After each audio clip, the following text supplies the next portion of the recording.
maksiat. Ini itu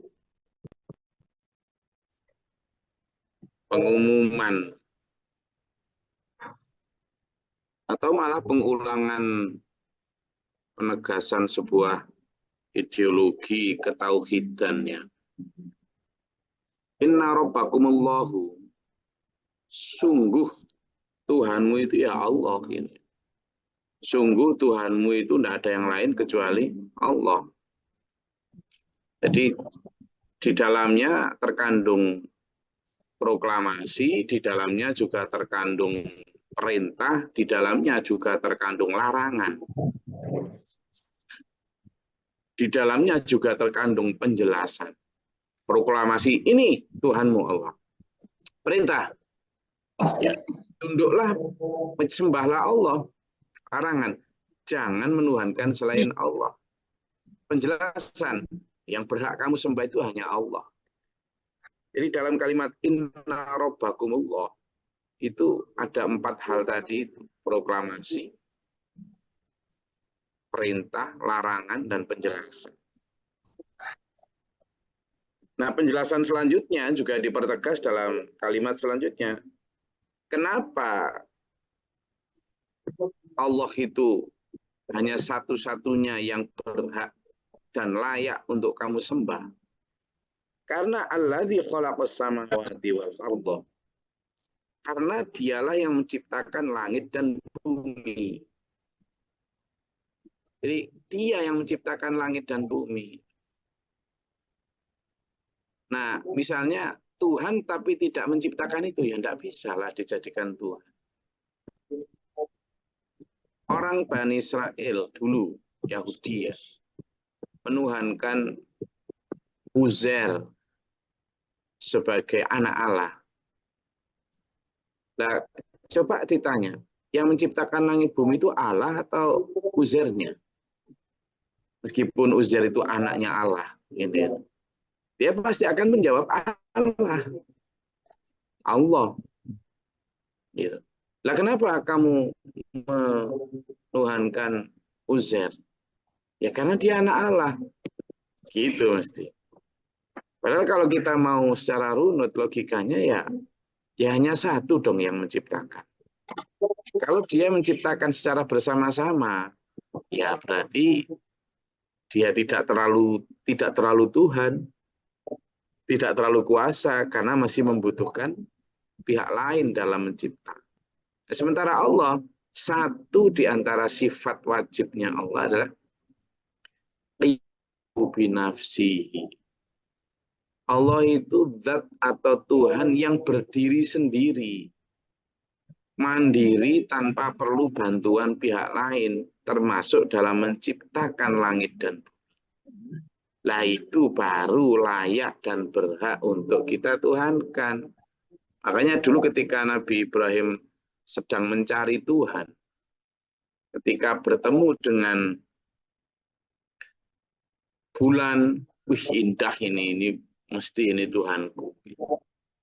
Tapi ketika pagi kemudian bulan itu kalah oleh sinar matahari, kan Nabi Ibrahim kemudian mengatakan, enggak, aku nggak mau Tuhan yang redup oleh sinar yang lain.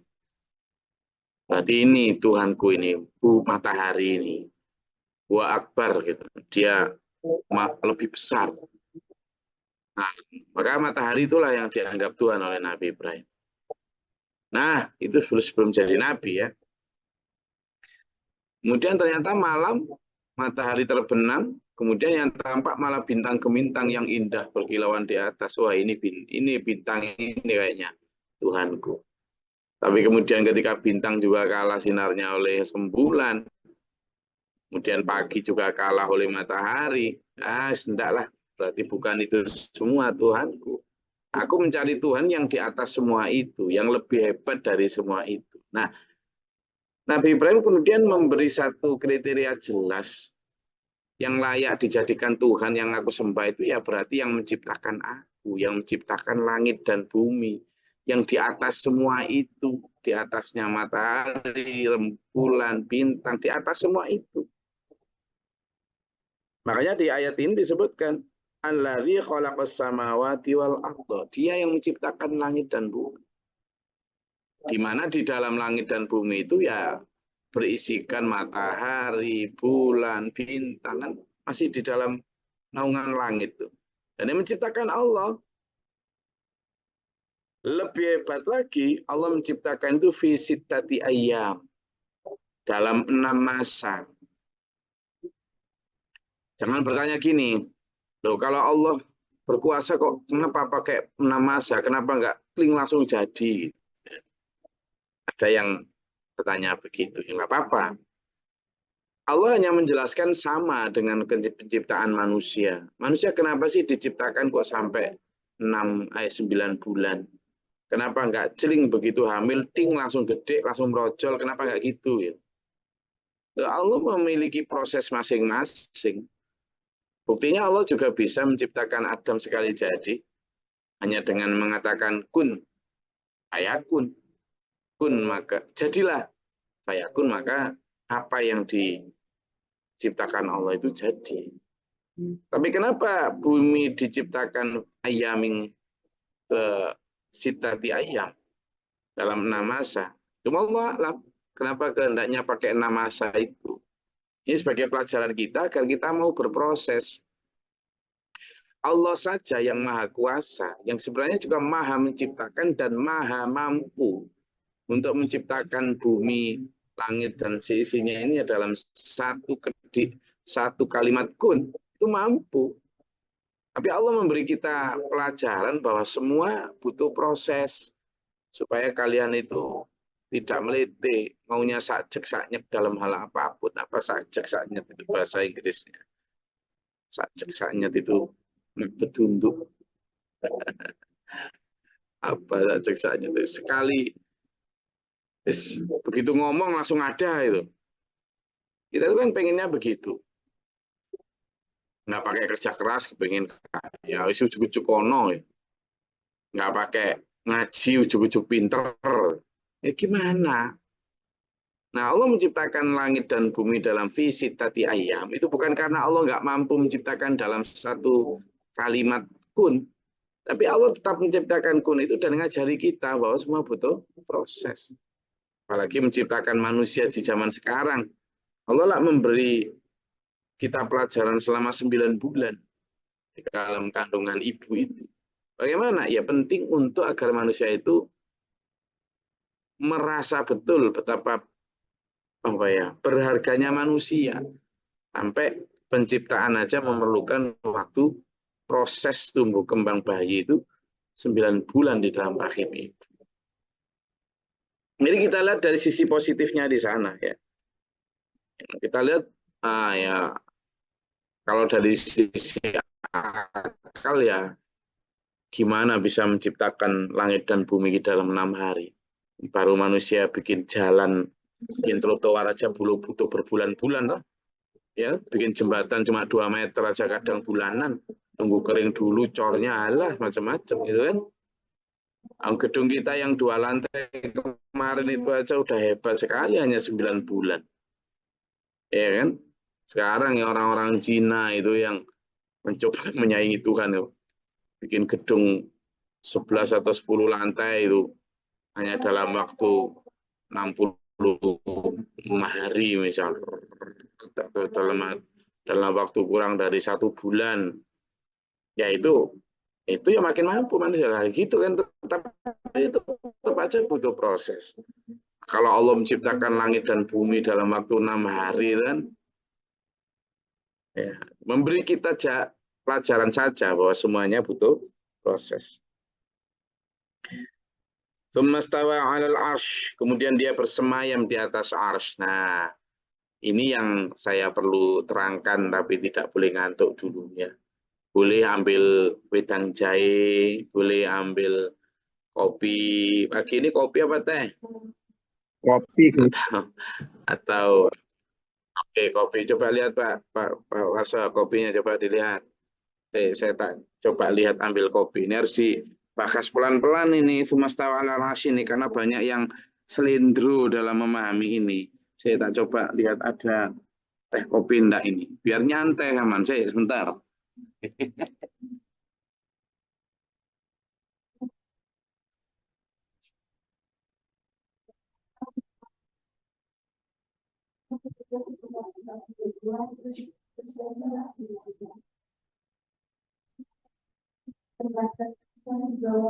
Sudah dapat kopi teh?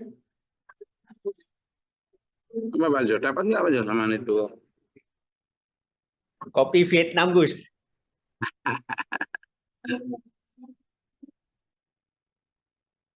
Tsumma stawa 'alal arsy. Kemudian bersemayam di atas arsy. Nah, ini saya di Pak Jis. Ini saya dibuatkan sama Mbak saya yang tercinta ini jahe. Biasanya kalau saya jahe ini, nah, ini biar nyapa Mbak saya ini.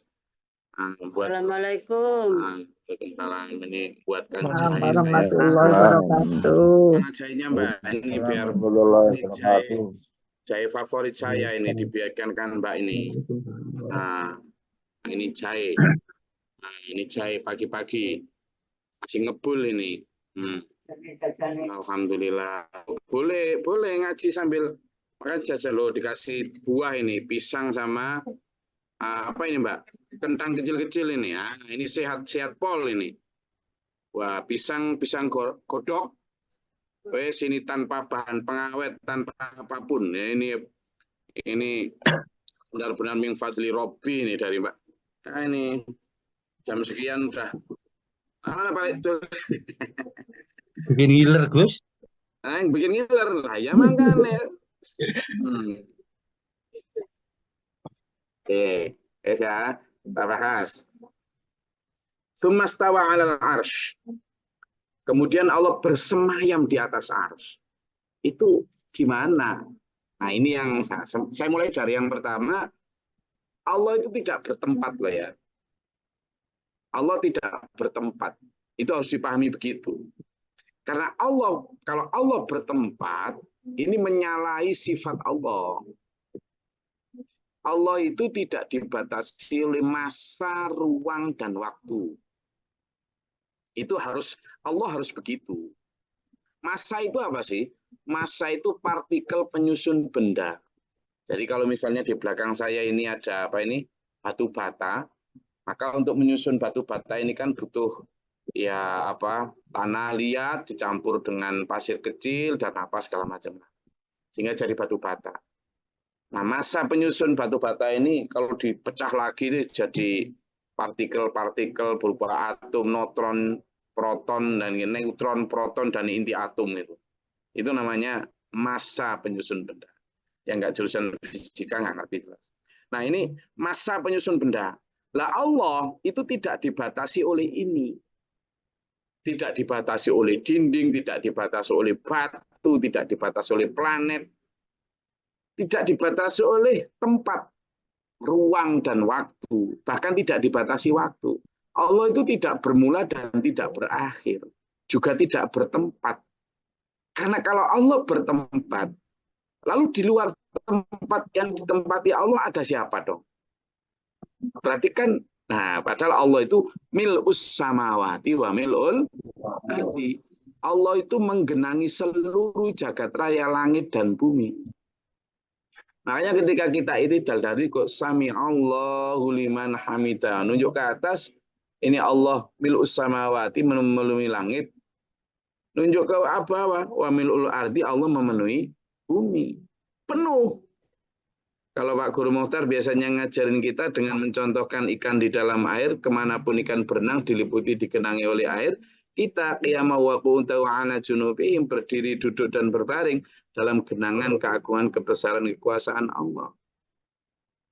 Nah, kalau gitu Allah bersemayam di atas arsy, itu jangan dibayangkan Allah lalu duduk al-arsy itu di singgasananya, lalu al-arsy sendiri dimaknai atau dibayangkan seperti kursinya para raja di raja. Lah ya berarti itu mengkerdilkan Allah. Lalu Allah duduk di sana, kemudian dikelilingi oleh para malaikatnya, malaikat disuruh ke sana kemari. Yaitu mengkerdilkan Allah dengan membayangkan manusia. Allah tidak begitu. Al-Arsh itu seperti apa, kemudian istawa atau bersemayam seperti apa, itu jelas mukhallafatul hawadisi. Allah itu jelas berbeda dengan makhluk. Laisa kamitslihi syai'. Allah tidak bisa dirupakan dengan apapun. Laisa kamitslihi.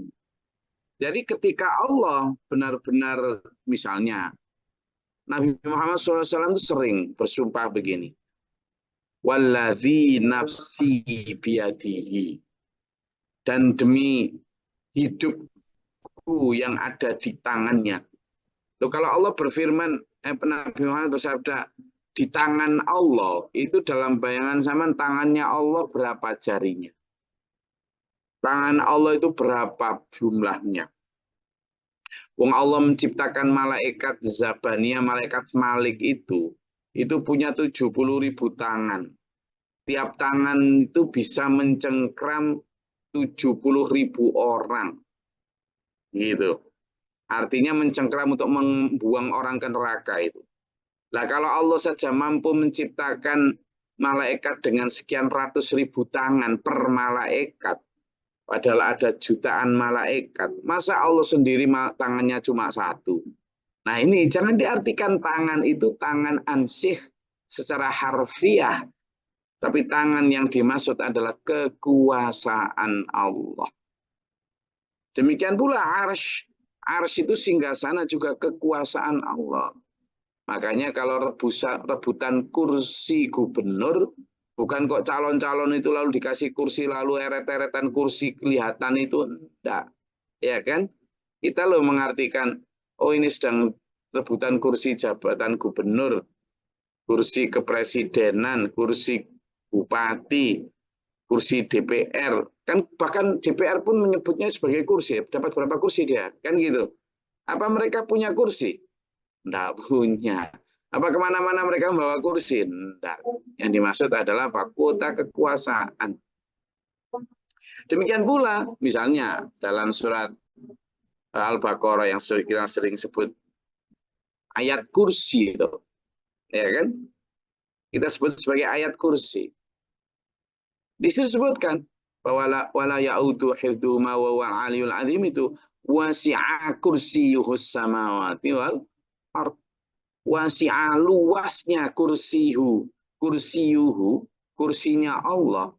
Itu as-samawati wal ardh. Sama bayangkan gimana kalau membayangkan kursinya Allah seluas langit dan bumi itu ya apa? Kan nggak mungkin, oh kursinya kakinya 4. Kan nggak mungkin. Lah kalau kursinya kakinya 4, nah di lorong antar kaki itu apa dong? Nggak kuasa dong Allah. Kan gitu. Jadi nggak usah dibayangkan bagaimana Allah bersemayam. Apalagi kemudian punya konsep Allah di atas sana. Jikapun dalam Isra Mi'raj ya dulu, Nabi Muhammad SAW menerangkan tentang naik ke langit ke-7, naik ke langit ini, itu dalam konteks jangan diartikan seperti kita naik gedung gitu, bukan. Itu alam-alam. Alam langit pertama, alam langit kedua, dan jangan diartikan seperti ini. Ya. Hollywood sering mencoba untuk mengartikan semua itu dengan konsep-konsep misalnya quantum leap atau kemudian konsep parallel world atau konsep interstellar, konsep yang sangat masuk akal sebenarnya. Bagaimana bahwa dunia ini tidak seperti yang kita lihat. Apalagi kalau kemudian konsep time speed itu, kecepatan waktu itu. Sebenarnya kita ini tidak ada kalau dipandang dari sisi kecepatan waktu. Iya, nanti malah bingung itu nerangkannya. Nah, jadi kembali ke bahasan kita bahwa arsy itu adalah kekuasaan Allah dan Allah tidak kok di atas sana. Allah yang menggenangi jagat raya ini. Kalau ada yang mengatakan Allah itu di atas sana, itu malah mengkerdilkan Allah. Ya. Yughshil lailan nahara yatlubu hasitha wa syamsa wal qamara wan nujuma musakhkharatin bi amrihi. Allah juga yang menciptakan dan miliknya Allah lah. Ya. Allah menutupkan malam pada siang, kemudian mengikutinya dengan sangat cepat. Makin ke sini memang makin cepat hari-hari ini. Ujuk-ujuk aja Jumat lagi, ujuk-ujuk aja Sabtu lagi.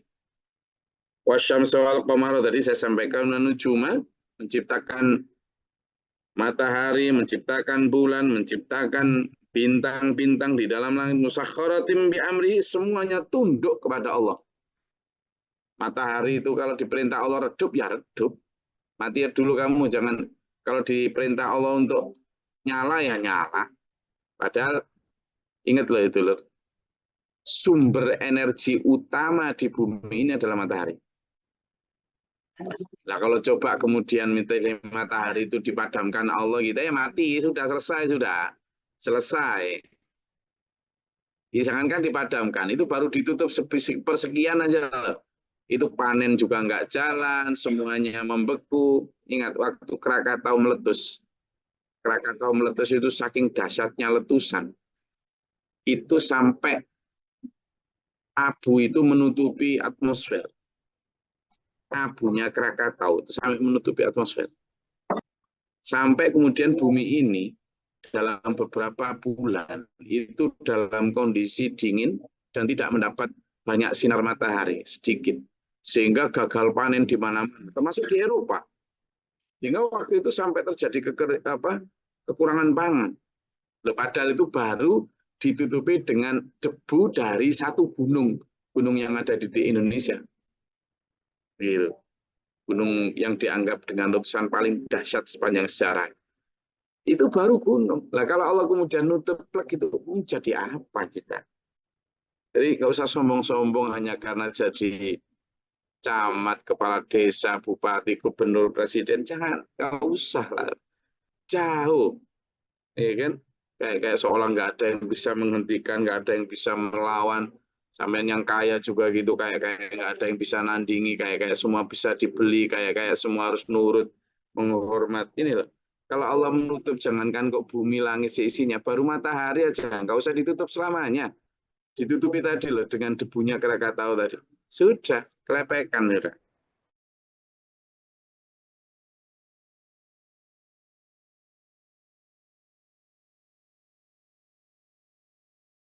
Semua itu mustahil khalqu wal amru. Ingatlah bahwa sungguhnya penciptaan langit dan bumi adalah milik Allah. Tabarakallahu rabbul alamin. Maha suci Allah Tuhan seluruh alam. Ud'u rabbakum tadarru'an wa khufyatan innahu la yuhibbul mu'tadin. Berdoa kepada Tuhanmu dengan cara apa? Penuh rendah hati dan penuh rasa lembut. Suara lembut, rendah hati dan suara lembut. Innahu la yuhibbul mu'tadin. Sungguh dia tidak menyukai orang yang melampaui batas. Jadi kalau sampean berdoa dengan rendah hati, jangan melete, hilangkan rasa sombong, dan juga dengan lemah lembut, dengan suara yang tidak terlalu ini, ya. Jangan teriak-teriak kalau berdoa. Meskipun sesekali dengan cara disuarakan apa-apa, tapi jangan teriak-teriak, karena Allah tidak menyukai orang yang melampaui. Oke. Silakan, ada yang mau tanyakan, monggo.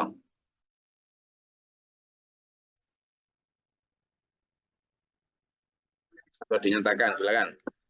Assalamualaikum. Gus mengingatkan kemarin janji Gus Glory mau menceritakan mu'alafnya orang Perancis, Gus. Oh iya. Oke, setelah ini nanti insya Allah saya sampaikan. Tentang ayat ini ada yang mau disampaikan dulu sebelum saya cerita itu? Mungkin menyambung Gus, teori Big Bang. Teori Big Bang itu bagaimana Gus? Itu menyalahi enggak teori Big Bang itu? Dan kedua mengenai bayi tabung, Gus. Sekarang kan lagi ngetren tuh banyak mungkin ada yang tidak mau hamil langsung atau ada kendala susah punya anak itu melakukan bayi tabung. Itu hukumnya bagaimana, Gus? Ya, Terima kasih. silakan dibuka Assalamualaikum. Bu Anissa di surat Al-Anbiya ayat 30. Monggo. Alhamdulillah.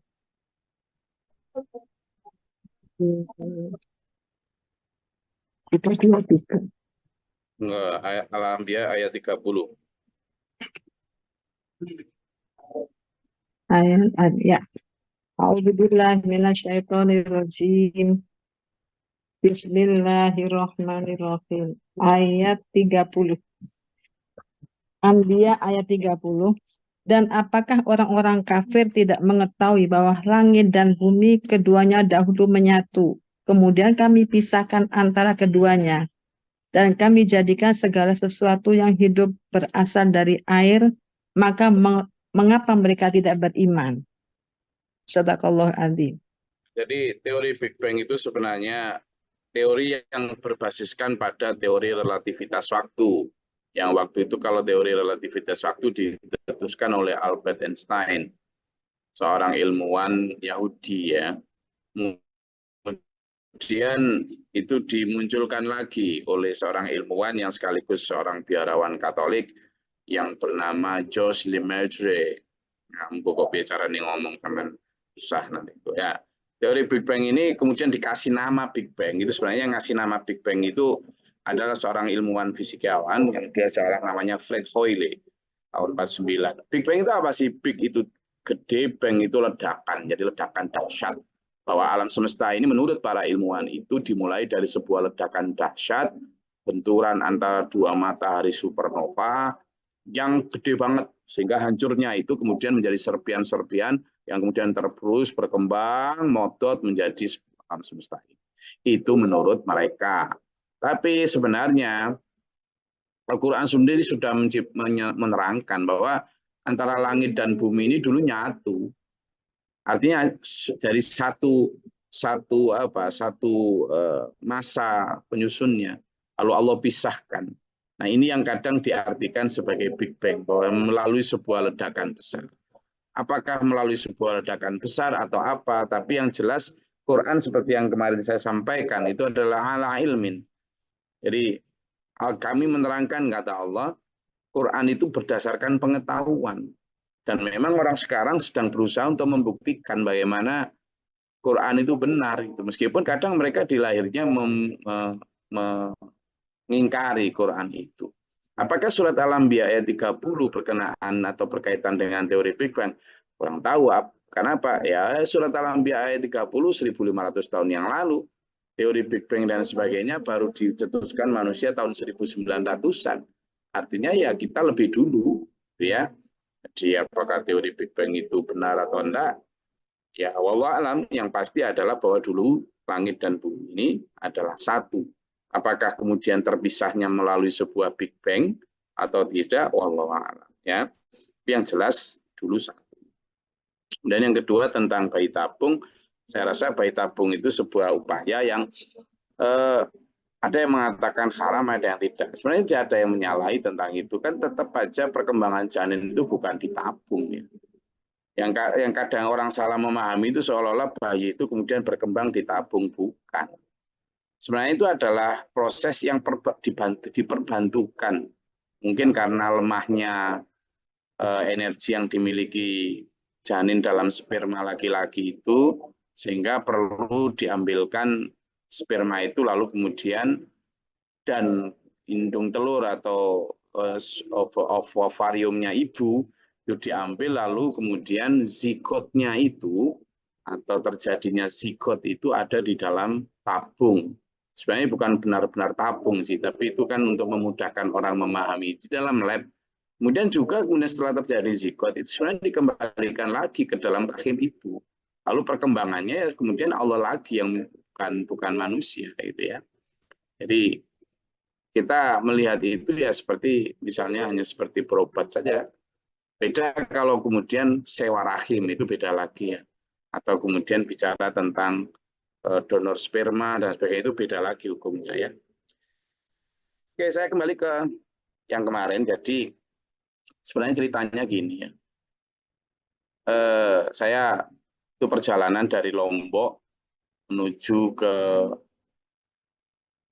Surabaya. Surabaya ke Bali. Nah di tengah jalan itu ketemu sama dua orang backpacker, seorang turis dari Prancis.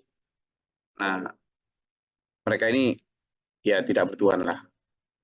Mereka ateis, lalu kita ngobrol tentang agama, tentang kehidupan dan sebagainya. Nah, ketika turun, kemudian dia jalan karena dia mau dipalak lah istilah oleh oknum-oknum yang tidak bertanggung jawab, digedein sewa mobil sehingga mereka milih jalan. Saya tanya, kamu mau kemana? Saya bawa mobil waktu itu. Katanya ke sini, wah jauh banget kamu jalan malam-malam jam 2 malam itu. Ya, ikut saya aja. Waktunya awalnya enggak mau karena mungkin dia enggak percaya dengan saya. Nah, kemudian lama-lama kemudian dia mau. Saya antar dia sampai jauh itu hotelnya di Tulamben sana. Nah, kemudian akhirnya dia mau terus dia mau bayar saya enggak mau. Loh, kenapa ya? Enggak mau karena saya memang ingin nolong. Waduh, di Perancis enggak ada kayak gitu orang mau. Ya, di Indonesia ada Muslim, saya bilang. Nah, dia tertarik kemudian minta nomor janji mau ke Denpasar. Lalu beberapa hari kemudian dia ke Denpasar betul. Lalu kemudian lihat program-program kita, nolong masyarakat, memberikan beasiswa apa. Lalu bertemu makin lalu 2 hari mungkin dia nginap di pondok di Denpasar itu. Nah, kemudian ketika dia pulang mau bayar lagi, dipikir bayar hotel sewa gitu. Saya enggak mau. Kita dalam Islam kan diajarkan orang nginap 3 hari itu kita masih nganggapnya sebagai tamu. Ya hospitality kita ya tetap sebagai tamu. Oh makin ini dia, loh kenapa ya? Kan memang kita mau nolong kok itu. Akhirnya dia kemudian pulang, setelah pulang masih kontak. Sering bertanya tentang ini itu, tentang hal sosial, tentang hal keagamaan. Ya malah enak, saya punya kesempatan dakwah. 2 tahun setelah pertemuan itu dia menyatakan pengen Islam, pengen masuk Islam. Karena ya banyak alasan lah. Untuk tahu dia alasannya kenapa masuk Islam, lihat tadi malam saya live streaming Facebook sama dia. Saya ajak dia untuk ungkapkan tentang alasan-alasan kenapa dia masuk Islam. Nah, antara lain adalah dia merasa di dalam Islam itu menemukan simplicity of life. Jadi kesederhanaan hidup itu. Dan dia merasa, loh ini saya selama ini nyari dolar, nyari apa, ini tuh apa, saya mau kemana gitu. Lalu dia juga menemukan jawaban kenapa. Kalau saya memang selama ini makan enak apa segala macam, itu setelah ini mati saya nggak kemana saya. Dalam Islam dia menemukan jawaban, ternyata kita ke akhirat gitu. Sehingga apa? Oh ya berarti saya memang harus tetap bekerja, tetap nyari dolar, cuma nggak boleh saya habiskan di sini, saya pakai untuk ke sana. Lah itu. Sehingga dia kemudian secara mantap masuk Islam. Karena karunia Allah semata. Nah, beberapa bulan kemudian dia minta, gimana ini saya harus khitan loh. Iya, kamu harus khitan. Lah sudah segede itu. Gitu. Dia kan juga mantan petinju. Nah, akhirnya dia tetap khitan. Ya repot memang beberapa bulan itu baru sembuh. Gitu. Ya tetap ngabari saya udah gini. Setelah khitan beberapa tahun, dia pengen nikah. Tapi dia merasa bahwa garis Perancis nggak beres kalau garis dia itu. Saya pengen kamu carikan gitu gadis Indonesia atau gadis Muslim dimanapun lah. Saya nggak punya calon, nggak punya. Akhirnya lama dia saya nggak respon. Kemudian dia nikah sendiri. Dia nyari orang Perancis tapi yang keturunan mana? Itu akhirnya dapat keturunan Maroko itu.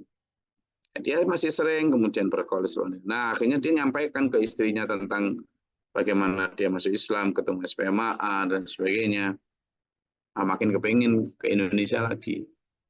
Nah, setelah terkoordinasi, dia tanya hukum ini, hukum itu, kita bimbing. Alhamdulillah, 10 tahun kemudian, 2014 itu, kemarin dia bilang, saya insya Allah akan ke sana, itu karena dia merasa hidup di Perancis kan sangat sulit ya. Mungkin dia di Australia, tapi Australia lebih lumayan lah, lebih longgar lah. Di Perancis ini sekarang yang sedang berkuasa itu kan sayap kanan, jadi benar-benar sayap kiri. Jadi mereka yang benar-benar sangat anti terhadap agama. Liberalnya itu liberal notok memang. Jadi benar-benar ingin memisahkan. Tidak hanya ini, jilbab pun tidak boleh, apa tidak boleh, susah lah. Nah di tengah itu dia menemukan kedamaian dalam Islam. Nah dia memang awalnya itu sangat ditentang oleh bapaknya yang seorang Katolik taat itu. Tentang habis, tapi kemudian dia mampu menunjukkan bahwa saya tidak berubah kok. Saya justru berubah ke arah baik. Saya sekarang tidak minum alkohol, saya tidak minum haram. Saya justru semakin hormat sama orang tua karena itu yang diajarkan dalam Islam. saya makin sayang dan sebagainya. Akhirnya alhamdulillah. Nah, kemarin ke sini tuh. Nah, ke sini juga saya nggak akan ke sini kalau nggak ke SPMA dulu. Nah, itu yang banyak mempengaruhi saya. Jadi sekarang masih di sini nih. Kemarin saya disuguhi sama ibu saya itu gembili. Tahu gembili sampai? Gembili. Nggak tahu, jangan gembili itu loh. Buah gembili itu. Jadi itu cerita sekilas, alhamdulillah. Jadi kayak apa poin dari itu adalah, ayo kita ini dakwah itu dimanapun, kapanpun. Tentang hasil itu serahkan Allah, wis. Tentang hasil itu serahkan Allah. Gitu. Jadi bagaimana kalau ada kesempatan orang yang ngobrol-ngobrol gitu ya, al-dhahiru tadullu alal batin ya. Orang itu lahirnya itu menunjukkan batinnya. Kalau batinnya itu isinya politik ya di mana-mana ngomong sama orang ya politik. Kalau dalamnya itu isinya itu adalah isinya judi ya dimanapun ya bicara sama orang ya judi aja. Kalau dalamnya bola ya dalam dimanapun ketemu siapapun ya bola aja yang dibahas. Kalau dalamnya politik politik aja coba aja. Kalau dalamnya itu mau hampir aja aku ngomong. Kalau dalamnya itu isinya tentang apa perjudian ya judi aja. Jadi bagaimana kita ini dalamnya itu isinya Allah, akhirat. Sehingga kita tetap bekerja gitu loh. Tapi ketika ngobrol apa itu di sela-sela itu pasti keluar itu muncul aslinya tentang Allah, tentang akhirat, tentang hidup dan kehidupan gitu. Dan insya Allah itu menjadi nikmat tersendiri. Ya, itu ceritanya. Oke, saya rasa cukup. Ada lagi? Kalau lihat obrolan saya singkat sekitar 15 menit itu tadi malam di live Facebook saya rutin yang malam Ahad itu ada. Saya rasa itu kajian kita pada pagi hari ini. Semoga bermanfaat dan barokah. Dulu-dulu dikasih Allah, diberi karunia kesehatan jasmani rohani, diselamatkan dari serangan dajjal, diampuni dosa-dosanya, dan sampai akhir hayat bersama. Minallahumma sholli wa sallim Allahumma fil mu'minin wal mu'minat wal muslimin muslimat wal ahya'i. Allahumma ahdina fi man hadayta wa afina fi man afayta wa lana fi man tawallayta wa barik lana fi ma atayta wa qina sharra ma qadayta. Tabarakta rabbana wa ta'ala lakal hamdu lama qadayta astaghfiruka wa atubu ilaika.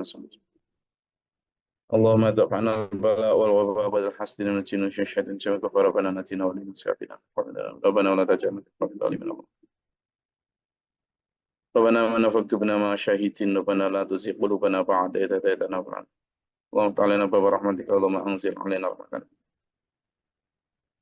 ربنا وجعلنا مسلمين لك ومن ذريتنا أمة مسلمة لك وأرنا مناسك المتقين اللهم افرغ لنا صبر الثبت مننا وانصرنا آتنا في الدنيا حسنة اللهم فاضل السماوات عالم الغيب والشهادة